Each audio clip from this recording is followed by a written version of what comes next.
danna subscribe kana ka danna ƙararrawa domin samun sabbin shirye-shiryenmu yayin da muka ɗaura. Mun gode.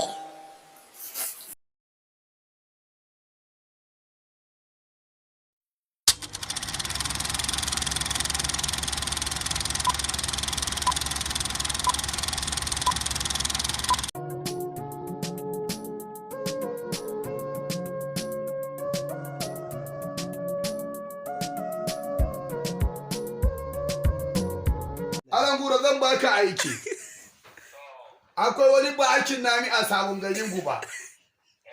Yana mun taurin kai sosai malam. Mutumin nan ina jin kunyarsa, shi ya haife ni, mahaifina ne. Ni wannan na balaga na kai aure, duk ƴan uwana yayi musu, ni baya so yayi min. Mene dalili kuma na isa ina da ƴan mata sun fi 30 a garin Dabci.